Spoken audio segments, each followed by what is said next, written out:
Good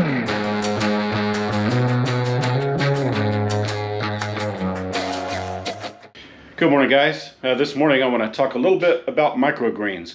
So we grow them here on our farm. They are a great survival food. They're very nutritious, easy to grow. You can do them on the setup I'm going to show you here, or you can do them in your house on a windowsill. They're just that easy. So, but if you don't grow them yourself, be sure and support local farmers and get them from those guys like us. So let me show you a little bit of a few of the things we've got here. Here's a new one that we've tried. This is celery. So celery microgreens, really good for people with circulation or heart issues and things like that. We have some red Russian kale. It's growing right here. Some of these we've been harvesting from, but right there we have some radishes. Most of these need to be harvested. That's just an experimental tray of lettuce, sort of a hydroponic experiment. Arugula needs to be harvested. We need to finish harvesting the cabbage, and our peas, my favorite, have just gone nuts, so we're going to get those guys cleaned up. We also have some sunflower seeds. Now, I don't know if it's the seeds themselves or exactly what's going on, but germination rate for these has not been good. So we're going to keep playing with those and see if we can do that a little bit better. So if you didn't know, nothing on the farm goes to waste. We use a lot of permaculture methods and things. We've got some old microgreens here that didn't get used. We're going to go back to replenish the soil. We're going to put those guys right back in the compost pile here, and that way they can continue to contribute. So we'll get these little containers here cleaned up. It's what we store them in our coolers. So we'll get these cleaned up. I ordered these on Amazon. They're actually soft drink holders, but these little containers do a really great job of storing all kinds of things: eggs, microgreens, whatever you want. So the stack conveniently fit in our coolers. Really, really nice. So we also have things related to permaculture, like we have some things in our kitchen garden there that will be fed to our chickens. They're overgrown and not great for us, but any of the microgreens that we have as well. Microgreens can be grown, so if there's any of these that we don't use or eat or sell through our online store, we will make sure that these go to the chickens. Chickens absolutely love them. I fed them the wheatgrass this morning, so the wheatgrass is gone, so maybe some more of this that they'll get as well. So a lot of times we will actually mix a lot of the microgreens together for our own use, like these guys right here. I'm going to cut some of these and we'll eat them and just make a salad out of them all by themselves. So to harvest, I use a nice pair of scissors. These happen to be Cutco, I think, and we just take them, cut them right like cutting grass by hand, sort of. So we're gonna take those guys, we're gonna mix in this red Russian kale, and that will make a lovely salad for lunch. Whatever of these I don't want to use, I can feed to the chickens. They will absolutely love it, and then the soil can go back into the compost. Always be careful when I'm pulling these to make sure that I'm not getting any soil or anything from those guys. So I'll finish harvesting the kale here, and then we'll move on to what's next. Alright, next up here we have some radish greens. These are a little bit overgrown. I'm just going to kind of take some of these off the top here. And these radish greens are a little bit spicy, not much, but they really add nice flavor and pizzazz, a little punch to salads and stir fries and anything like that that you might want to use. Yes, there are different colors. There's a little bit of yellow, purple, and lots of green.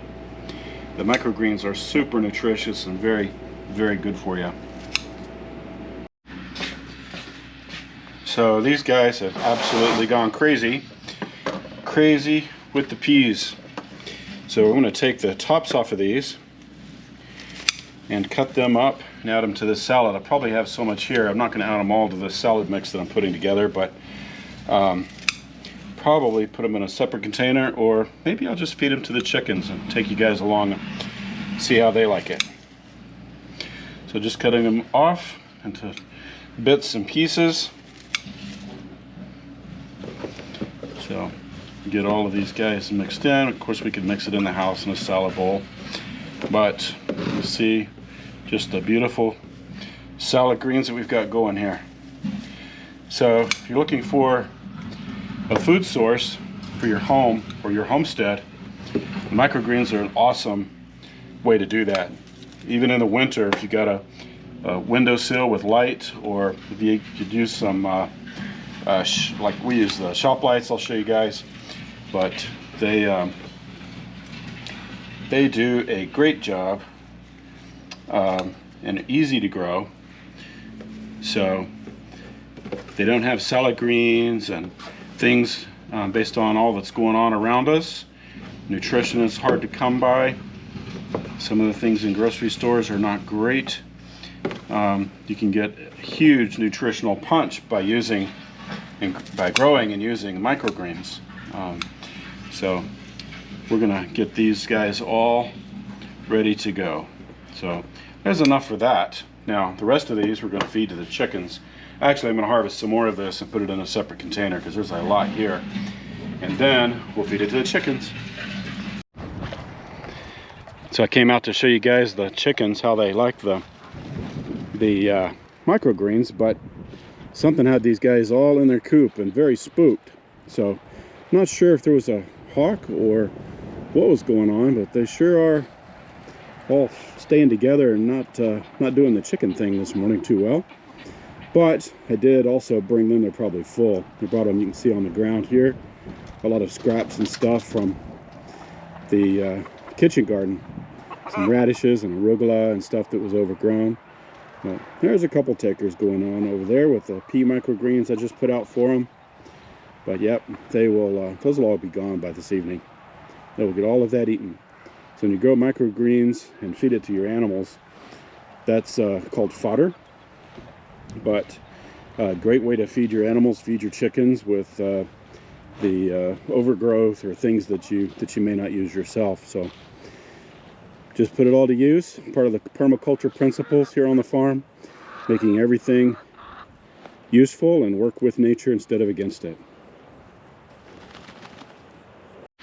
So hope you enjoyed watching that, and the chickens, how they enjoy the microgreens that we don't use.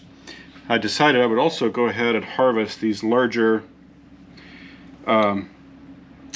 celery greens and put those in our salad as well. There's a whole lot of these that are just beginning to go. They're not quite big enough, and then there's little patches where they are. So I'm going to take these large patches and add those to our food or salad for this afternoon. So working on the microgreens here on my workbench, I wanted to show you guys, this is the seed starting medium that we use to start our microgreens. There's a lot of different mediums out there that you can use. We get these from a local nursery, and but it is really good stuff for starting seeds. The seeds really don't need much in the way of nutrients from soil, because they're generating everything, all of their energy for start growth from the seed. So this is mostly sphagnum peat moss, perlite, a little bit of limestone, a dolomite that helps keep the pH flat. So this particular one from Fertilome is really good. Instructions are on the back for how to use it as a seed starting mix, but I'm going to show you how we do it with our microgreens. So pretty easy to do. I have a tray I just keep here with the soil.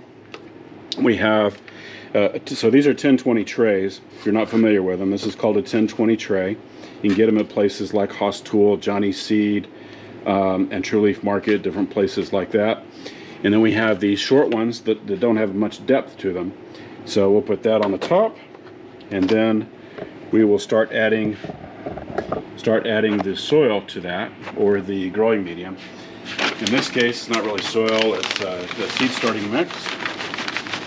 Again, you can do this with just about any kind of container. The container is not that important, but if you're growing with any volume, then you'll want something like this that's easy to handle and easy to work with.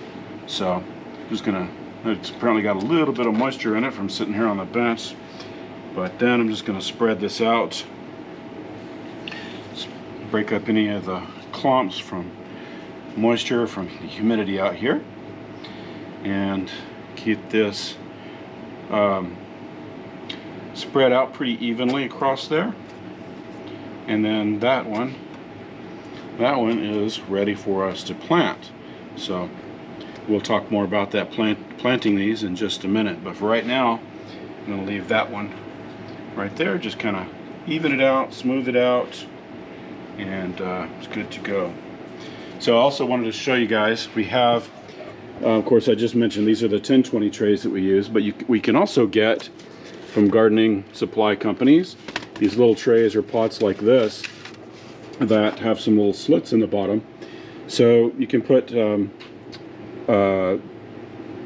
many of these? 1, 2, 3, 4, I think there's 8. You can put these in, and I'll show you an example here. It's what we're growing, this little experimental hydroponic style lettuce mix in. So it works the same way, but we just put the water in the tray below and the little blocks in there. So what's good about that is, if we wanted to, we could put 1, 2, 3, 4, 8 different kinds of microgreens in there, and that'd be really cool to have all those different ones available at your house or homestead. So I learned last season to keep my microgreens in the house where the temperature is more stable. They don't like being too hot or too cold because it does affect their germination rate. But one of my favorite companies to buy our microgreen seed from is True Leaf Market. They've changed their packaging, so this is some packaging from last year, and here's some packaging that I'm getting in the new orders.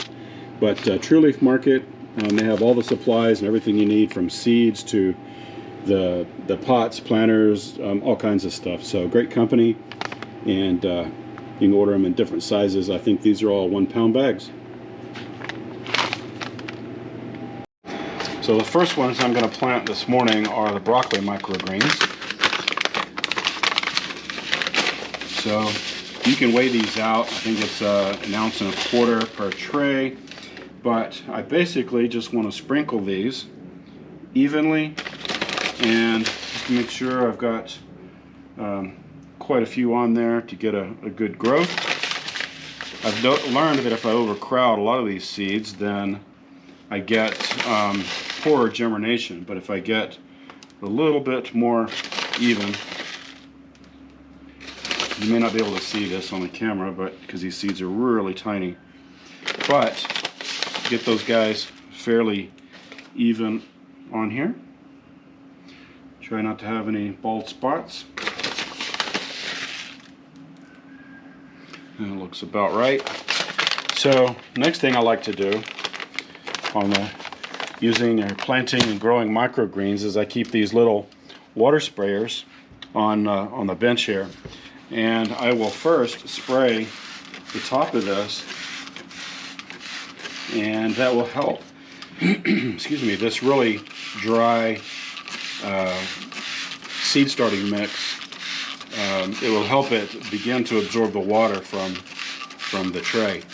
Now we use rainwater catchment. That's another part of our permaculture practices here, is to use rainwater for just as many things as possible. So this is rainwater out of our rain catchment system. So don't recommend using tap water. You'd want to use something that doesn't have the chemicals in it, like the chloramines and fluorides and stuff like that. So you just want a nice, pure, clean water. You can get spring water, or maybe you have a well that doesn't have all those chemicals in it. Then I would certainly use that. But stay away from your tap water to water your plants, and any kind of plants really, and especially microgreens. Another thing to keep in mind is the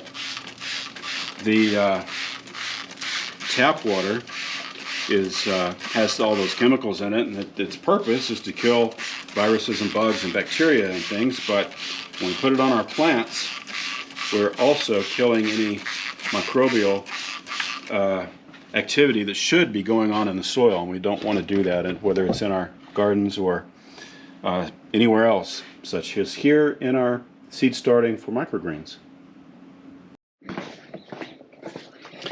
So I have a rain barrel here just right outside the garage door. It's very convenient, very handy. So I'm just going to fill up the little water container here with rainwater.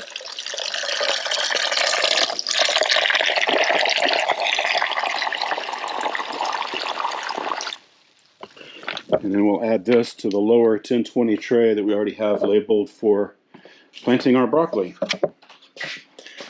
So that doesn't need a whole lot. It still has quite a bit in there.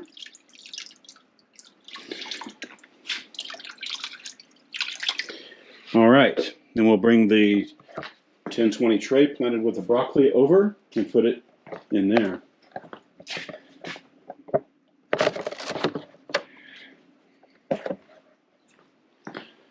So at first, in order to make sure that the microgreens are well watered and that soil is completely damp, we will set it inside the tray full of water. It should actually just float. You can see that just barely floats on the surface there. So just float it, letting it float on the top, and that is about where we want it. So the other thing is we have some other trays up here that we use for lids to cover these. A lot of different plants like to be blacked out, just like if they were planted in soil. So we'll take this cover and put it over it just like that. And there you go. There's the planted broccoli, and then we'll repeat with all the other things we're going to get planted today. But in about 2 to 3 days, those will germinate and begin to grow. And if we leave the lid on, they'll stay very white until we take the lid off, where they can begin to grow. For the winter months, we do have heat mats under these that are on these little timers. I did buy these on Amazon. Actually, it was the cheapest place I could find them. I found a really good deal. These aren't on because it's really nice and warm in here today. But some heat mats on your shelf are a good benefit if the weather's cold. So we got those. And then these that we use are fluorescent LED shop lights, and they do a great job. They're adjustable, so when the plants are new, we can bring them right down on top if we want to. We can bring them right down on top of the plants. But just, I think I got these. We have a farm store here called Atwood's, and so we bought some of these shop lights. They're about 20 bucks each. So they do a great job for growing seed starts and our microgreens. So we have, there's a broccoli, peas, we have arugula, several different bags of it. I need to keep it stocked up. Sunflowers, and what else do we have in here? We have buckwheat, we have amaranth, we have, let's see, celery, basil, and amaranth. Amaranth is really good. The radishes, cabbage. So lots of different varieties of microgreens that you can grow, all with a slightly different nutrition profile, but all very good for you. And again, they contain a lot of the enzymes that you simply aren't going to get from a commercially raised food. So all right guys, there you have it. That's today's video on growing and using microgreens. I hope you enjoyed it. Hope you enjoy the content of our channel. If you would, please be sure and like the video, leave any comments or questions you have down below, and be sure to subscribe to our channel to get notifications when we put out new ones. And we'll see you next time at Savvy Organics Farm. Bye-bye.